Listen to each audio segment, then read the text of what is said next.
Friends, आज मैं आपको नी से रिलेटेड योगा बताऊंगी जिसके घुटनों में बहुत ज़्यादा दर्द होता है। तो नी की हम फ्लेक्सिबिलिटी कैसे बढ़ाएं और साथ ही साथ जिनकी एड़ियों में या फिंगर्स में दर्द होता है उसके लिए भी योगा बताऊंगी। ये वीडियो हो सकता है मेरा थोड़ा सा बड़ा हो, लेकिन इसमें मैं सब कुछ आपका पूरा डिस्क्राइब करूँगी कि कौन सी एक्सरसाइज करना है और कैसे आप अपनी नी को मसाज कर सकते हैं। तो हम शुरू करते हैं। पहले हम करेंगे नी की एक्सरसाइज। सबसे पहले करेंगे हम चेयर पोज। चेयर पोज में आप ऐसे बैठ जाएंगे, यूं ऐसे। इस पोजीशन पे आपको बैठना है और पोजीशन कोशिश करना है कि आपकी ऐसी रहे। थोड़ी देर इस पोजीशन पे होल्ड करेंगे आप और फिर धीरे से हाथों के सपोर्ट से आपको उठना है। नेक्स्ट एक बार और करेंगे। कोशिश करना है अपने पैरों को बिल्कुल चेयर की तरह रखना है। आप देखिए पैरों के बीच में थोड़ा सा गैप होना चाहिए और ऐसे। इससे आपका ये ब्लड सर्कुलेशन नी की तरफ बढ़ेगा।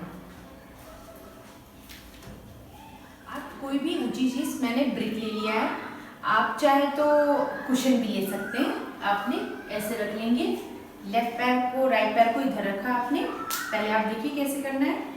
रीच करना है, धीरे धीरे सांस लेते हुए उठाएंगे पैरों को जितना आप रीच कर पाए। सांस छोड़ते हुए नीचे रखेंगे, सांस लेते हुए उसे उठाएंगे, सांस छोड़ते हुए नीचे रखेंगे। 1 2, सांस लेते हुए उठाएंगे, सांस छोड़ते हुए नीचे। ये हो गई हमारी ब्रिक्स से। अब हम करेंगे टॉवल से। तो आप कोई भी सिंपल टॉवल ले सकते हैं या आपके पास योगा बेल्ट हो तो आप योगा बेल्ट से लो। मैंने सिंपल एक टॉवल ली है, आपके घर में होगी। टॉवल ले लेंगे, ऐसे फोल्ड कर लेंगे टॉवल को, ऐसे यूं करके। फोल्ड करने के बाद आपको अपने दोनों पैरों में ऐसे फंसाना है, यूं। फंसाने के बाद आपको उठाना है धीरे धीरे। 1, ज्यादा नहीं उठाना है, बस खींचना है। 1 2, 1 स्ट्रेच करेंगे, पूरा स्ट्रेच एंड रिलैक्स। फिर स्ट्रेच करेंगे, फिर रिलैक्स। पैर को फंसाएंगे हम और ऐसे रीच करेंगे। 1, जितना आप रीच कर सकते हैं, जितना उठा सकते हैं। सांस लेते हुए उठाएंगे, सांस छोड़ते हुए नीचे लाएंगे, सांस लेते हुए उठाएंगे, सांस छोड़ते हुए नीचे लाएंगे। और यही चीज हम अपने दूसरे पैर से भी करेंगे। तो आपको 10 से 15 टाइम्स इसे करना है। नेक्स्ट करेंगे हम नी को फोल्ड करने वाली एक्सरसाइज। यू स्ट्रेच किया, 1 stretch, 2 relax, 1 stretch, 2 relax, 1 stretch, 2 relax। ऐसे ही हमें दूसरे पैर से भी करना है। नाउ मैंने टॉवल को ऐसे फोल्ड कर लिया। आप कोई भी टॉवल को फोल्ड कर लेंगे और आप अपनी नी के नीचे यूं और ऐसे ऐसे लेट जाएंगे, ऐसे यूं करके, और अपने हाथों से पीछे की तरफ प्रेशर देना है। इस पोजीशन को आपको होल्ड करना है और रिलैक्स। फिर फोल्ड किया आपने, फिर प्रेशर दिया और इस पोजीशन को कम से कम आपको 5 मिनट तक होल्ड करना है। ऐसे ही हम दूसरे लेग से भी करेंगे। दूसरे लेग में टॉगल किया, यूं, और ऐसे स्विच एंड रिलैक्स। अब नी को हम रोटेट वाली एक्सरसाइज करेंगे। अपने हाथों को नी के ऊपर रखना है और नी को थोड़ा सा फोल्ड करना है और ऐसे घुमाना है क्लॉकवाइज। 1 2, कोशिश करना है कि आपके ये जो है अंदर से ऐसे। 1 2 3, देन एंटी क्लॉकवाइज करेंगे ऐसे। 1 2 3 4, relax. Now आपके घर में सीढ़ियां तो होंगी, तो आप स्टेप अप और स्टेप डाउन वाली एक्टिविटी करेंगे। मैंने यहाँ पे ब्रिक रख लिया है, आप ये अपनी एक्टिविटी सीढ़ियों से कर सकते हैं ऐसे 1 2 3 4 5। ऐसे ही हम दूसरे पैर से करेंगे 1 2 3 4 5। आपको इसको कम से कम करना है 20 से 15 time, step up step down. ये आपके घुटनों के लिए बहुत अच्छी एक्सरसाइज है।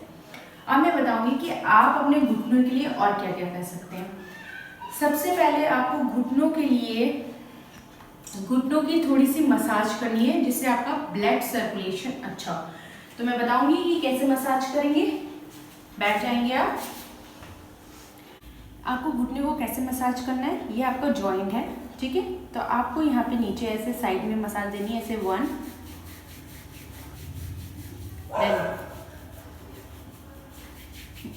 ऐसे आपको घुटने की ऐसे, जिससे आपका ब्लड सर्कुलेशन बढ़े घुटनों की तरफ, और इससे आपका ब्लड सर्कुलेशन बढ़ेगा और ये जो आपकी कटोरी है ये थोड़ी फ्लेक्सिबल होगी और इससे आप फर्दर एक्सरसाइज कर पाएंगे। तो ये सारी होगी आपकी घुटनों की एक्सरसाइज। अब हम करेंगे एड़ियों की एक्सरसाइज। एड़ियों के लिए सबसे अच्छी एक्सरसाइज है, आपको अपने हिल को ऊपर की साइड राइज करना है। क्यों?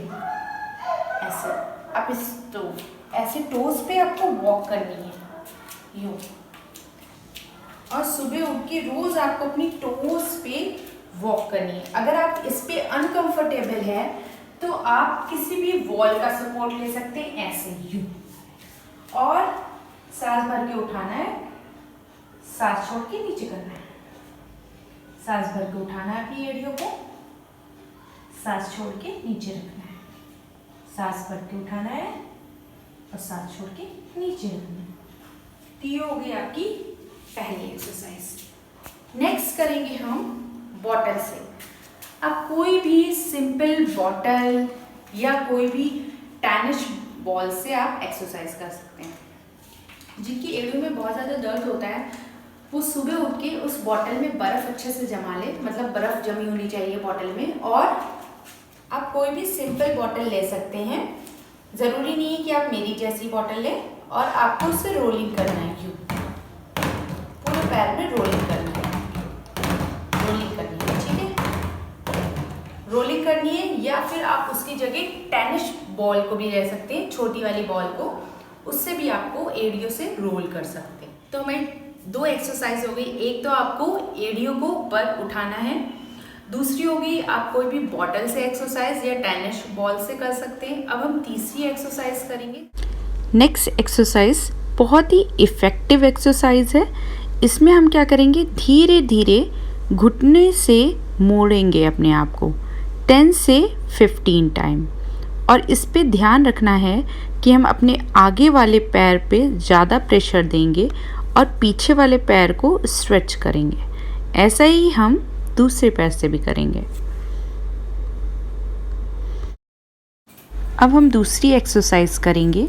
दोनों पैरों को स्ट्रेच करके रखना है। दोनों पैरों के बीच में कम से कम 1 मीटर का फासला होना चाहिए, और धीरे धीरे एक्सेल करते हुए हमें नीचे आना है। लेकिन ये एक्सरसाइज उनके लिए नहीं है जिनको बहुत ज़्यादा घुटनों में तकलीफ़ है, और या फिर उनको सीवियर पेन है, तो वो ये एक्सरसाइज मत करें।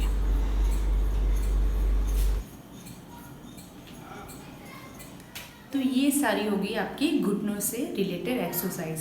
साथ ही मैं ये बताना चाहूँगी, मोस्टली डॉक्टर कहते हैं कि आप घुटनों की एक्सरसाइज नहीं कीजिए, सीवियर पेन हो जाएगा। नहीं, आपको एक्सरसाइज करनी है, थोड़ी थोड़ी करके करनी है। अगर आप बिल्कुल नहीं करेंगे तो उस जगह मसल टाइट हो जाएगी, और फिर वो आपको घुटना चेंज कराना पड़ेगा।